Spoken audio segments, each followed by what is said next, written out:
केंद्रीय स्वास्थ्य एवं परिवार कल्याण मंत्रालय की ओर से जारी आंकड़ों के मुताबिक भारत में पिछले 24 घंटे में 11,458 नए मामले सामने आए हैं और 386 लोगों की मौत हुई है। इसके बाद देश भर में कोरोना पॉजिटिव मामलों की कुल संख्या 3,08,993 हो गई, जिनमें से 1,45,779 सक्रिय मामले हैं। 1,54,330 लोग ठीक हो चुके हैं या उन्हें अस्पताल से छुट्टी दे दी गई और अब तक 8,884 लोगों की मौत हो चुकी है। ये पहला मौका है जब देश में कोरोना मरीजों की संख्या एक दिन में 11,000 के पार गई है। दूसरी तरफ देश की राजधानी में कोरोना वायरस ने भयानक रफ्तार पकड़ ली है। शुक्रवार को यहां नए केसेस की संख्या ने पुराने सारे रिकॉर्ड तोड़ दिए। आधिकारिक आंकड़ों के मुताबिक शुक्रवार को दिल्ली में 2,137 लोग पॉजिटिव टेस्ट हुए। इसी के साथ दिल्ली में कोविड-19 के मरीजों की संख्या 36,824 हो चुकी है। पिछले 15 दिन के आंकड़े देखें तो दिल्ली और चेन्नई में मुंबई से दोगुनी रफ्तार से कोरोना के मामले सामने आए हैं। वहीं दिल्ली में अहमदाबाद से 3 गुना तेजी से मरीज बढ़े हैं।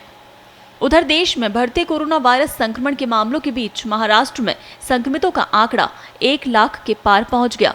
पिछले 24 घंटे में राज्य में 3,493 नए मरीज सामने आए, जिसके बाद यहां संक्रमितों की संख्या 1,01,141 हो गई।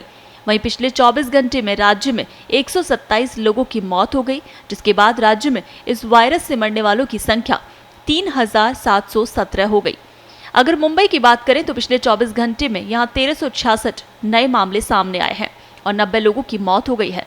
केवल मुंबई में संक्रमितों की संख्या 55,451 हो गई, जबकि यहां अब तक 2,044 लोगों की जान इस वायरस के संक्रमण से गई है।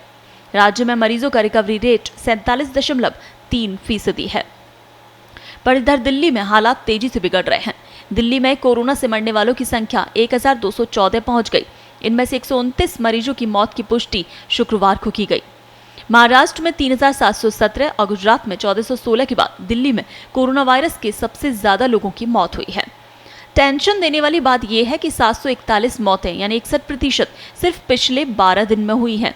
मार्च में दिल्ली के भीतर 2 मौतें, अप्रैल में 57 मौतें और मई में कोरोना से दिल्ली में 414 लोगों की मौत हुई थी। देश के 4 महानगरों का एनालिसिस बताता है कि वहां हालात कितने खराब हैं। चारों को अगर मिला दे तो देश के 44% कोरोना केसेस यहीं पर हैं। 11 जून तक देश में कोविड-19 से जितनी मौतें हुई, उनमें से 43% इन्हीं 4 महानगरों में हुई। अकेले मुंबई में कोरोना के 55,000 से ज्यादा मामले सामने आ चुके हैं। वहीं रोज 1,000 से ज्यादा केस सामने आ रहे हैं। हालांकि इन्फेक्शन रेट चेन्नई और मुंबई में तेजी से बढ़ा है। 29 मई के आंकड़ों के हिसाब से चेन्नई में 105% तो दिल्ली में 100% मरीज बढ़े हैं, जबकि मुंबई में 29 मई के मुकाबले 52% केस बढ़े हैं। पूरे देश में पिछले 2 हफ्तों के दौरान मामलों की संख्या में 72% का इजाफा हुआ। दूसरी तरफ जानकार चेतावनी दे रहे हैं कि देश में कोरोना वायरस के मामले अब तेजी से बढ़ रहे हैं और हाल फिलहाल इसमें कमी आने की संभावना नहीं है। विशेषज्ञों के मुताबिक जुलाई के मध्य में या अगस्त की शुरुआत में देश में कोरोना के मामलों की संख्या चरम पर पहुंच सकती है, जबकि अभी से देश में कई राज्य सरकारों की स्वास्थ्य व्यवस्था का दम फूलने लगा है। 29 मई से 11 जून के बीच कोरोना से मरने वालों के आंकड़े अगर देखें तो प्रति 100 केसेस में अहमदाबाद में 8 मरीजों की मौत हुई है। मुंबई में यह आंकड़ा 4.4% है और दिल्ली में 4%। चारों में से चेन्नई का फैटिलिटी रेट 1.2% यानी सबसे कम है।